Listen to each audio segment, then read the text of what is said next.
안 받든지 상관없는 게 아니라 하나님이 우리에게 복을 주셨고, 그래서 우리는 마땅히 하나님 주신 은혜와 복을 받아야 하는 것이지요. 하나님 우리 인간을 처음 창조하셨을 때에 하나님께서 우리 인생을 만들어 놓으시고 그리고 우리에게 복을 주셨다, 이렇게 말씀하지 않았습니까?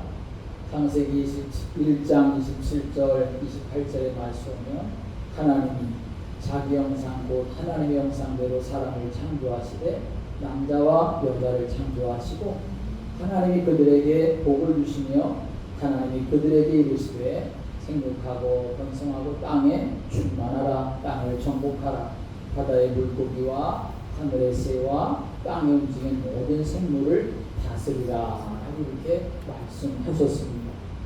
세상을 이기라는 말씀이지요. 또 세상에 앞서가라는 말씀이고, 또 발전하라는 말씀도 될 것이고, 또 신분과 권세를 주었으니 그것을 잘 누리라 라고 하는 말씀이 되겠지요. 신명기 28장의 말씀에 보아도 신명기 28장 1절부터 14절의 말씀이면 하나님의 말씀에 순종하는 자에게는 하나님이 주시는 복을 말씀하십니다. 성읍에서도 복을 받고 들에서도 복을 받고 방주리에도 복을 받고 떡반죽 끓이에도 복을 받고 들어가도 복을 받고 나와도 복을 받으리라 라고 이렇게 말씀하셨습니다. 성경은 다 그렇게 우리 하나님의 자녀들에게 약속을 해 주셨습니다. 영적인 복도 당연히 받아야 하는 것이죠.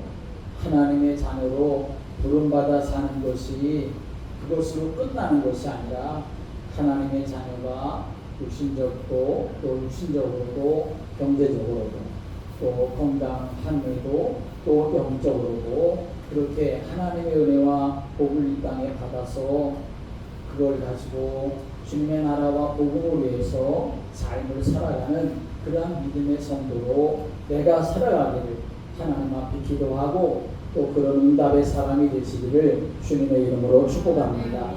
물론 오늘 베드로가 이렇게 고기를 정말 엄청 많이 잡기 전에 이 베드로의 모습은 어떠했는가 하는 것을 또 성경은 우리에게 증거하고 있습니다.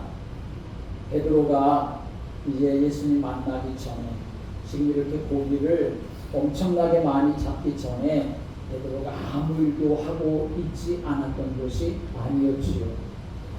이 아침이 돼서 이제는 집에 돌아가려고 그물을 씻고 있는 이 중에 그 앞에는 밤새도록 베드로가 고기를 잡고 있었던 것을 말하고 있습니다. 그런데 밤이 새도록 그렇게 고기를 잡았는데 한 마리도 잡지 못하고 날이 밝기까지 계속 그렇게 어떻게든지 그래도 고기를 잡으려고 애쓰고 노력했던 모습을 우리가 생각할 수 있죠. 여러분, 우리가 성공할 때 열심히 하는 것보다도 실패할 때 열심히 하는 것, 그것이 사실은 더 어렵고 힘든 일이 되겠지요. 성공할 때는 흥이 나서 저절로 열심히 그렇게 더 나게 되어지고 힘도 나지요. 그런데 실패할 때는 사실은 맥이 빠져서 열심을 내기가 쉽지 않습니다. 그러니까 실패할 때 열심을 내는 것, 그건 어렵지만 그러나 어떤 면에서는 그게 더 귀한 일이라고 말할 수가 있는 것이죠. 오늘 베드로가 한 마리도 안 잡히기를 기대하고 밤에 그물질을 한 것은 결코 아니었을 것입니다. 뭐 잡혀도 그만이고 안 잡혀도 그만이다, 그냥 그물질이나 하지, 그런 심정으로 밤새도록 그물질을 하지는 않았을 것입니다. 내가 반드시 고기를 잡아야지. 한 번 그물을 냈을 때 한 마리도 잡히지 않았을 때 다른 데로 가서 여기서는 분명히 잡을 수 있을 거야, 그렇게 생각하고 또 그물을 내렸을 것이고, 또 한 마리도 잡히지 않았을 때는 이번에는 그래도 내가 잡을 거야 생각하면서 계속 그렇게 그물을 내렸을 것입니다. 얼마나 잡혔을까? 그물을 내리고 다시 이제 걷어 들어 올릴 때에 한 마리도 잡히지 않았을 때 그 심정은 여러분 어떠했겠습니까? 참 속상하다 그 정도가 아니라 참담하다 하는 그런 마음을 가졌을 것입니다. 아마도 한두 번 그렇게 그물질을 하다가 그래도 안 잡히면 그때부터 막 이제 화가 나기 시작하겠지요.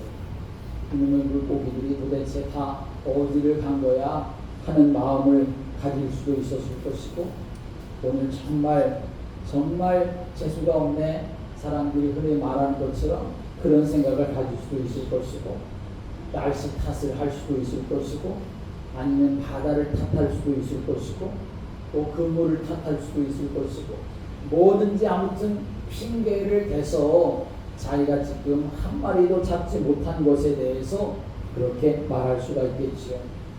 그래도 여전히 잡히지가 않으면 어떤 일이 일어나겠습니까? 아유 이제는 다 때려쳐야 되겠다. 그리고서 그냥 돌아갈 그런 마음을 갖겠지요. 그런데 베드로는 결코 그러하지 않았다는 것입니다. 밤새도록 해가 다시 뜰 때까지 그렇게 이 베드로는 계속해서 고기를 잡고, 그렇게 잡히지 않았지만 또다시 시도하는 모습을 가졌던 것이죠. 어찌 보면 그것이 하나님의 은혜라고도 말할 수가 있습니다. 우리가 믿음의 삶을 살아가는데 당장 하나님께서 응답하시지 아니하시고 하나님의 역사하심이 보이지 않아도 많은 사람들은 하나님 도대체 살아계신 건가? 하나님 도대체 언제 역사하시는가? 이거 계속 해야 되나 말아야 되나?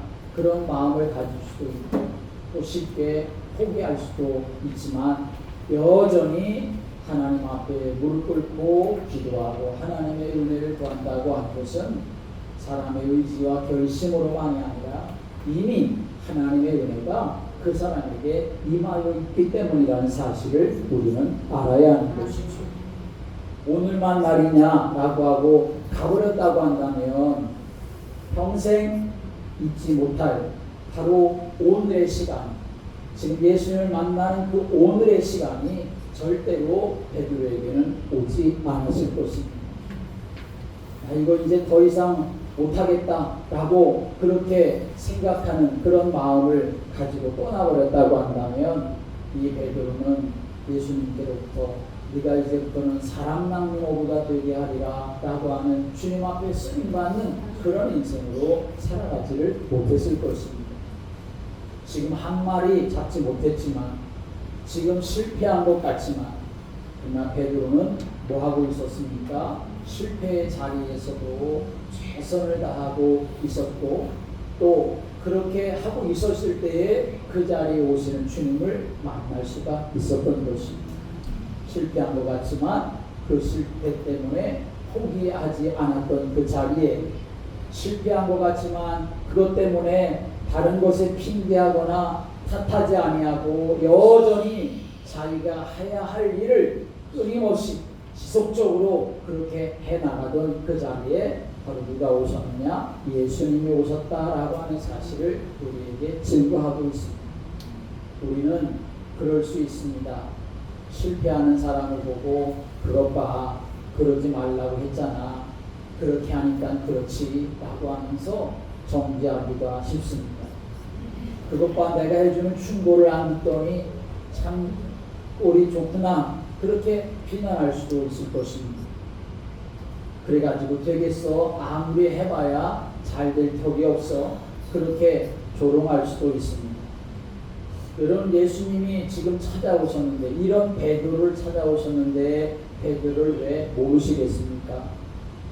아무리 그물질을 해도 밤새도록 한 마리 잡지 못한 이 베드로를 예수님이 모르실 리가 없지 않습니까? 그런데 예수님은 베드로에게 찾아오셔가지고 바보 같은 놈, 한 마리도 그렇게 잡지 못했냐? 어리석기는 뭐하러 그렇게 고생을 해? 한두 번 해서 안 잡히면 그냥 가지.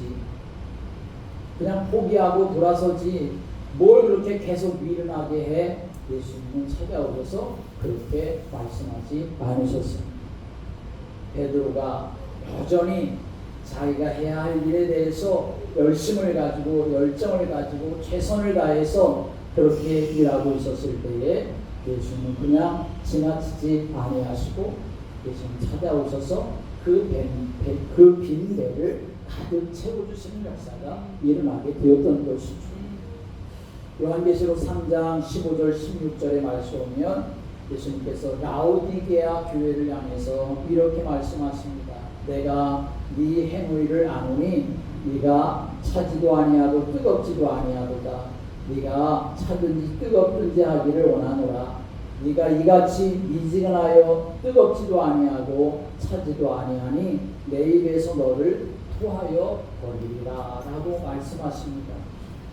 뜨겁든지 차든지 양당간에 하나가 되라는 말씀이죠. 도대체 미지근한 것은 예수님이 싫으시다 하는 말씀입니다. 그러나 차라는 말씀은 아니지요. 차서는 안 되고 우리는 주님을 향해서 하나님 나라의 삶에서 뜨거운 마음을 가지고 삶을 살아가는 성도가 되어야 합니다. 하나님은 뭘 좋아하실까? 차가운 걸 좋아하실까? 뜨거운 걸 좋아하실까? 성경에 있는 말씀을 보면 하나님은 뜨거운 걸 좋아하시는 분 같습니다.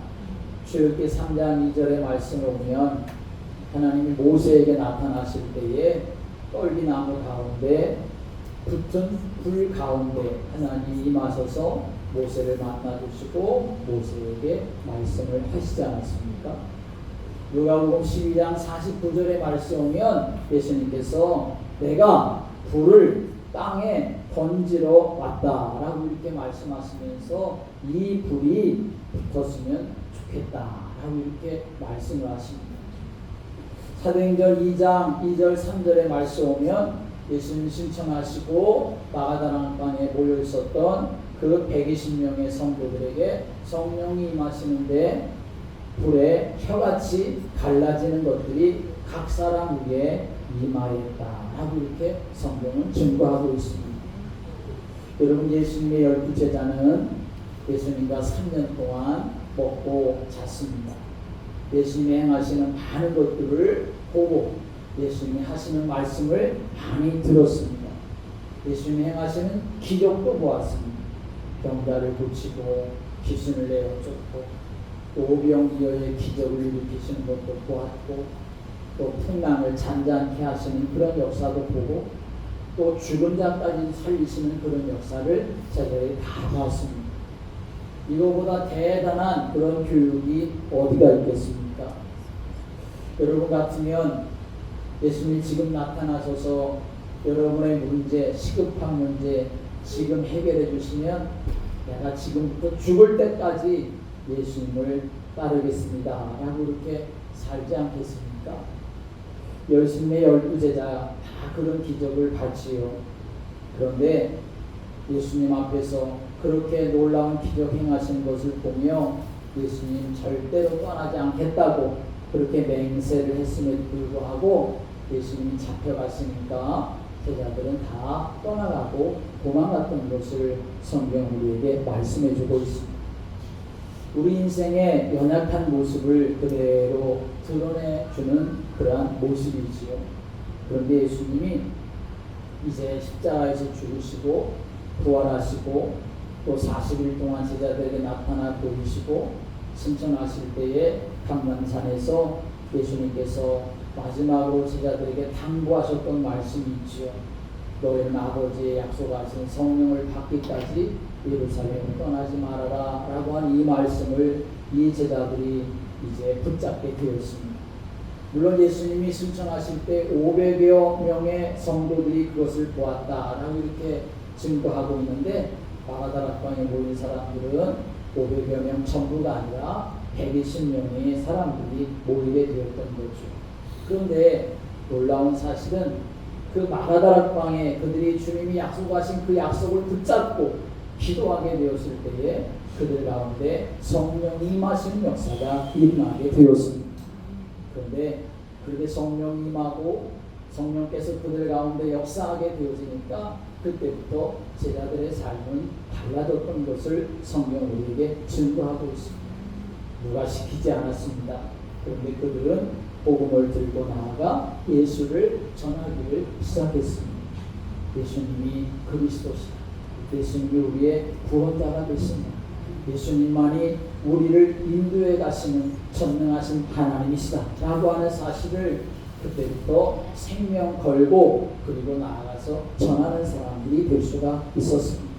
오늘 여러분, 우리가 신앙생활 하는데 정말 내가 믿음의 삶을 살아가는 것, 실패의 자리에, 연약함의 자리에 있어도 끝까지 주님을 붙잡을 수가 있는 것은 우리 인간의 의지가 아닌 하나님의 영이신 성령이 우리 가운데 오셔서 우리를 사로잡아 주셔야만 우리가 끝까지 주님과 동행할 수 있는 믿음의 사람이 되는 줄을 믿으시기 바랍니다. 그래서 하나님 앞에 저는 기도할 때 그렇게 기도합니다. 하나님, 저를 성령의 불로 태워주시고 주의 성령으로 충만하게 해달라고 하나님 앞에 기도합니다. 여러분, 이 기도는 우리의 평생의 기도 제목이 되어야 하고 또 주의 영으로 충만케 되어져야 그래도 하나님이 기뻐하시는 믿음의 자리에 설 수 있고 주님 주신 사명 감당하는 믿음의 성도가 되는 줄을 믿으시기 바랍니다. 예수님이 바로 이런 마음을 가지고 이 세상에 오신 것입니다. 예수님이 우리 인생을 사랑하는 그 마음이 얼마나 뜨거웠냐, 그냥 말로만 사랑한다 싶은 것이 아니라 예수님 자신의 몸을 십자가에 달려 죽게 하시는 대속의 제물이 되시기까지 그런 뜨거운 마음을 가지고 우리 인생을 사랑하셨던 것을 우리에게 증거하고 있지 않습니까? 예수님이 우리 인생을 사랑하셨던 그 사랑은 그냥 말로만 사랑하신 게 아니고 마음으로만 사랑하신 게 아니고 생명을 바쳐 죽기까지 우리를 사랑하셨던 것을 우리는 기억해야 합니다. 그래서 라오디게아 교회를 향해서 뜨겁기를 원하셨던 주님은 또 이런 말씀하셨습니다. 내가 내 행위를 안다 라고 이렇게 말씀하셨습니다. 네가 나를 사랑하는 마음을 알아. 그 마음을 아시는 것, 그것으로만 말씀하시고 끝나신 게 아니라 내가 네 행위를 안다 라고 이렇게 말씀하셨던 것을 우리는 중요하게 여겨야 합니다. 마음을 아는 것도 중요하지만 그 마음이 행동으로 표현되어져야 정말 그 마음과 행동이 하나 되어질 때 하나님이 더 영광을 받을 수가 있는 것 아니겠습니까? 그래서 야고보 사도는 말합니다. 행함이 없는 믿음은 죽은 믿음이다 라고 말씀합니다. 성경에 믿음의 훌륭한 사람들 우리가 많이 볼 수 있는데 산 위에 방주를 만드는 노아를 보고 사람들이 뭐라고 생각했겠습니까? 노아가 갑자기 미쳤구나 그렇게 생각하고 말하고 비난했을 것입니다. 사도 바울도 사람들이 그렇게 말했습니다. 사도 바울은 그 당시에 최고의 엘리트였습니다. 그런데 최고의 엘리트로 여겼었던 종교인 중에 최고의 종교인으로 여겼었던 그 바울의 입에서 나오는 것은 뭐였냐면 오직 예수, 그것이 바로 바울의 입에서 나왔습니다. 그러자 사람들이 그 바울을 향해서 뭐라고 말하냐 하면 바울아, 네가 미쳤구나, 너의 그 많은 학문이 너를 미치게 만들었구나, 그렇게 성경에서 사람들이 말하고 있는 것을 우리에게 증거하고 있습니다.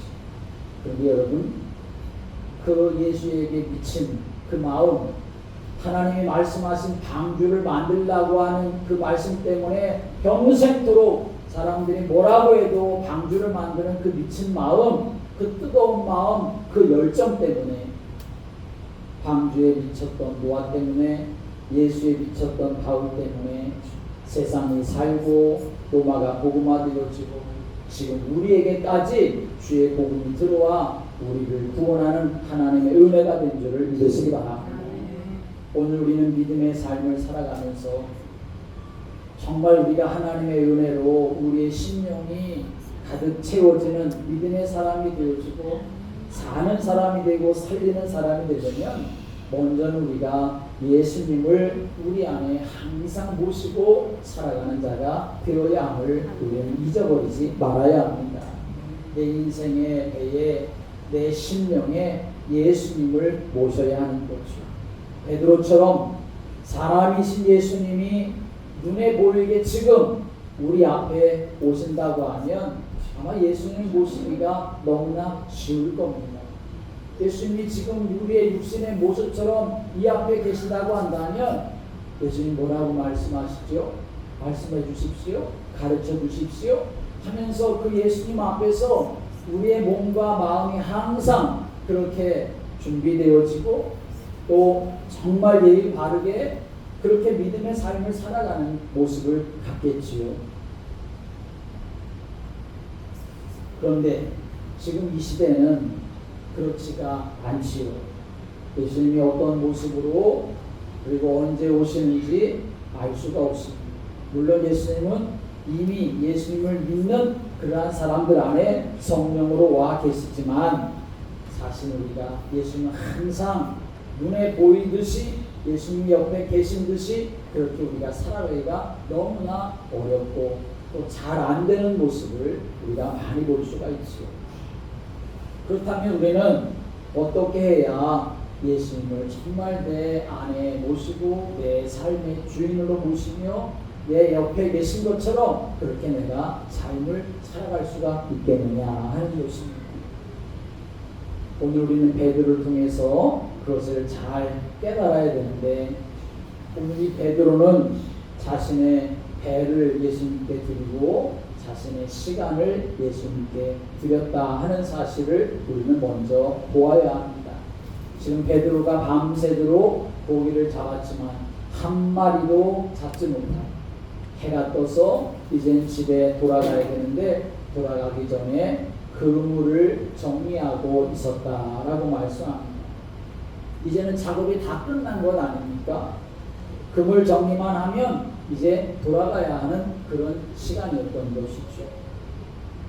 그런데 예수님이 오셔서는 자기의 배에 올라타시고 부탁을 하는 겁니다. 육지에서 좁은 배를 띄어봐 달라고 예수님이 부탁을 하시죠. 아마 베드로는 지금 그물을 씻으면서 마음이 편안하지 않았을 것입니다. 고기를 많이 잡았다면 그 피곤함도 그렇게 많지 않았을 것입니다. 그런데 한 마리도 잡지 못했으니 마음이 무거웠을 것이고 몸은 다른 때보다도 더 피곤하고 힘들었겠지요. 빨리 내가 그물 정리하고 집에 돌아가서 좀 쉬어야 되겠다. 그런 마음이 가득했을 것인데 그런데 예수님이 그 배에 올라타서는 잠깐 이 배를 좀 육지에서 떼어달라고 부탁을 하셨습니다. 그런데 베드로는 어떻게 합니까? 자신의 배를 예수님께 내어 드립니다. 피곤해서 쉬어야 될 그 중요한 시간이고 자기의 시간을 여전히 주님께 내어 드리는 모습을 우리에게 보여주고 있습니다. 오늘 여러분, 내가 주님께 내어 드릴 때에 주님은 우리 가운데 오셔서 일하시고 역사하시는 줄을 믿으시기 바랍니다. 그저 내 입장에서 내 생각 가지고 내 능력으로 모든 것을 하려고 하는 것은 우리의 어리석음에 불과하다 하는 사실을 우리는 분명히 알아야 합니다. 그래서 우리가 예수님을 정말 내가 모시고 내 안에 오셔서 삶을 살아가는 그런 은혜 속에 우리가 있으려면 어떻게 해야 되느냐? 가장 좋은 비결은 나의 시간을 하나님께 드리는 것입니다. 주님께만 나의 시간을 집중할 수 있는 그런 시간들을 우리가 가져야 한다는 말씀이지요. 주님께서 나에 대해서, 나의 일에 대해서, 내 가정에 대해서 말씀하실 시간을 주님 앞에 드리고 그렇게 주님으로부터 들을 수 있는 시간을 내가 갖고 주님과 함께하는 시간이 우리에게 있어지는 것, 그것이 바로 우리가 베드로와 같은 주님의 은혜를 경험하며 삶을 살아갈 수 있는 비결이 됨을 우리는 알아야 하는 것이죠. 그런데 베드로는 그렇게 자신의 배나 자신의 시간만 드렸던 것은 결코 아니었습니다.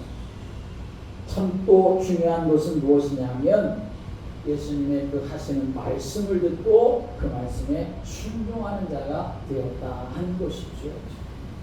성경의 말씀에 보면 말씀 들어서 성공한 사람이 있고 또 말씀을 안 들어서 실패한 사람들이 있습니다. 대부분의 사람들이 그렇게 생각합니다. 내가 하는 내 일에는 내가 전문가다라고 그렇게 생각하지 않습니까? 맞는 것이죠.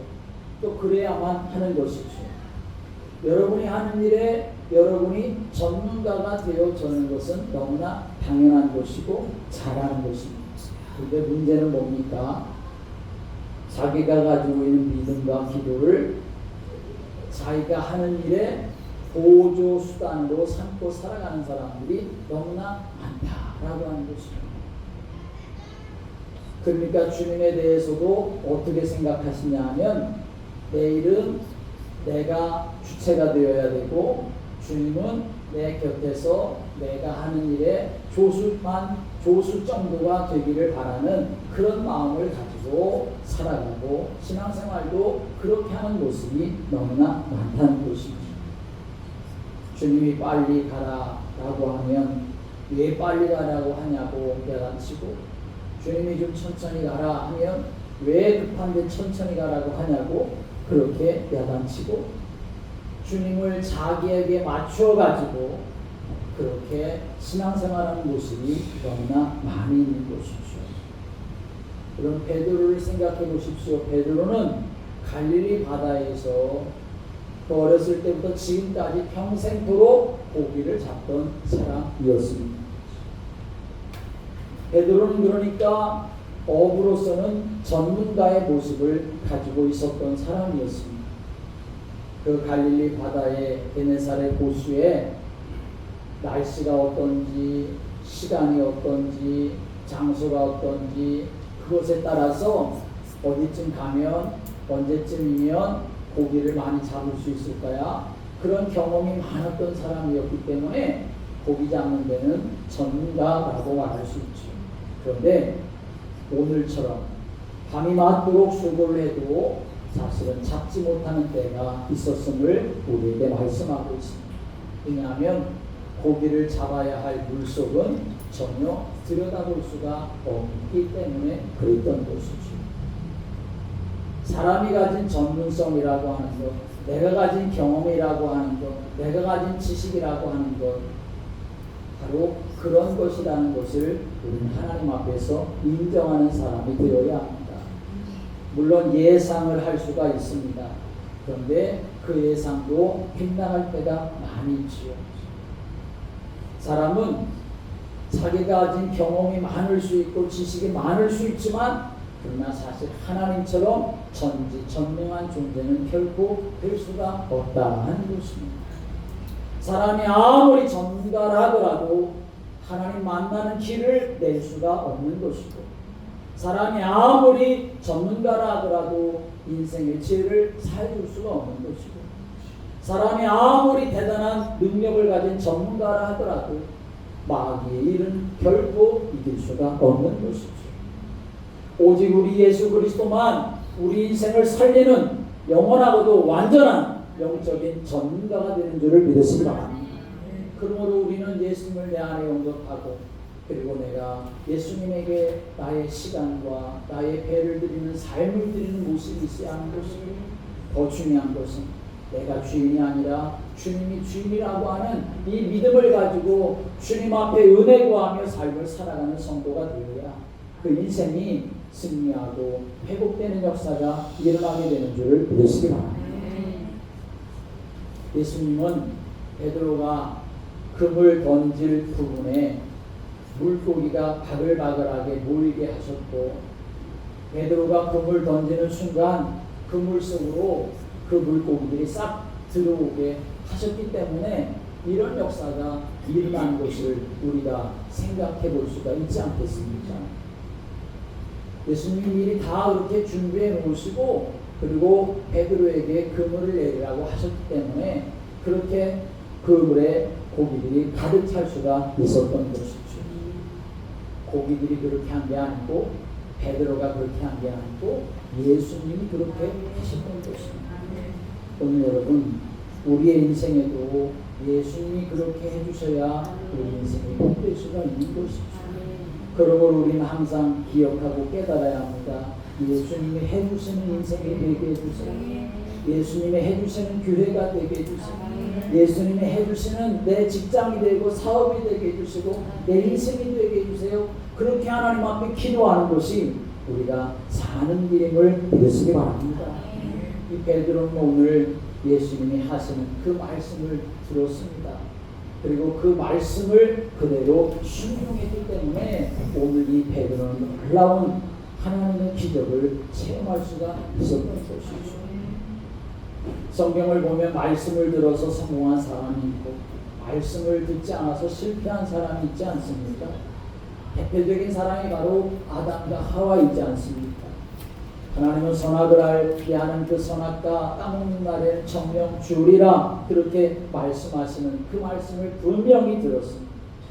그런데 사단이 와서 너희들 죽지 않을 거야, 너희들의 눈이 밝아져서 하나님처럼 될 거야 라고 이렇게 속였을 때 아담과 하와는 하나님의 말씀을 붙잡기보다는 자기들을 속이고 미혹하는 사단의 말에 그렇게 넘어갔던 것을, 그래서 결국은 인류의 멸망에 오게 되었던 것을 우리가 알고 있지 않습니까?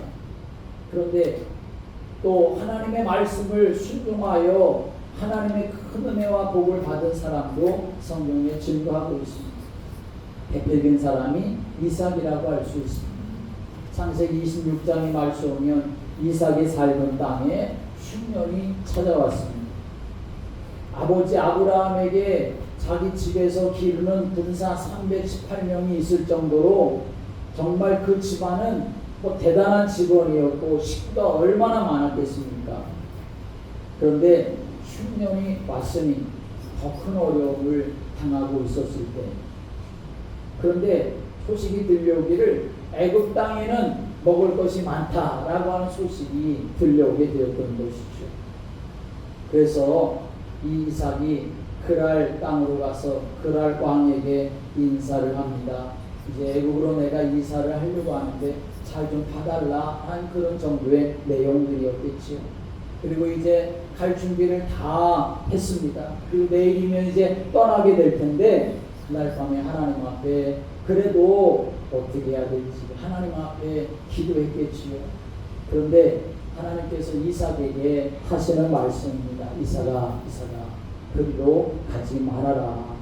네가 애굽 땅에 가면 너 망한다. 내가 지시하는 땅에서 살아라. 하나님 그렇게 말씀하십니다.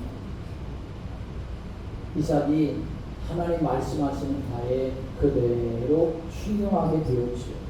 그랬더니 어떤 역사가 일어났냐 하면 창세기 26장 12절 13절에 말씀하면 이삭이 그 땅에서 농사하여 그 해에 100배나 얻었고 여호와께서 복을 주심으로 그 사람이 창대하고 왕성하여 마침내 거부가 되었다 라고 이렇게 증거하고 있습니다. 오늘 우리가 읽은 본문의 말씀 5절에도 같은 내용이지요. 시몬이 대답하여 이르되 선생님, 우리들이 밤이 새도록 수고하였을 때 잡은 것이 없지만 말씀에 의지하여 내가 그물을 내리리이다 라고 이렇게 말하고 있지 않습니까? 베드로는 자신의 경험이나 지식 내려놓고 어부로서는 한 번도 살아보지 않으셨던 그 예수님의 말씀에 그대로 순종하였을 때 예수님은 그를 실망시키지 아니하시고 그에게 큰 은혜를 베풀어 주시는 역사를 일으켜 주셨습니다. 고기 잡은 것도 중요하지만 그런 역사를 통해서 베드로는 예수님 앞에서 자기 자신의 모습을 보게 되었고 예수님을 다시 발견하게 되었던 것이죠. 베드로는 예수님 앞에 감히 나는 죄인입니다. 예수님 나를 떠나주십시오 라고 이렇게 말할 정도로 예수님도 바로 발견하고 자신도 바로 발견하는 자가 될 수가 있었던 것이죠. 오늘 여러분, 예수님은 어떤 분이십니까? 나에게 그 주가 되시고 그리스도가 되시는 분이심을 믿으시기 바랍니다. 세상에 어떤 전문가라 하더라도 내 안에 어떤 경험과 지식이 대단하다 하더라도 그러나 내가 가진 것으로 세상이 가진 것으로 그리스도가 될 수가 없는 것이죠. 하나님의 자녀가 될 수 있는 길도 없고 죄를 해결받을 방법도 없고 마귀에게 종로를 타며 살아가는 것으로부터 해방받을 수도 없는데 그런데 예수님만은 우리 인생에 찾아오셔서 우리 인생을 완전히 회복시켜 주실 능력이 있는 분이심을 우리가 분명히 기억하고 깨달아서 내 인생을 예수님으로 채우는 자, 내 영혼을 하나님의 말씀으로 채우고 그 말씀을 따라 순종하는 자가 되어서 오늘 우리의 삶 속에서 예수님이 일하시고 또 주님이 정말 신실하심을 또 체험하는 믿음의 성도들 되시기를 주님의 이름으로 축복합니다. 기도드리겠습니다. 예수님,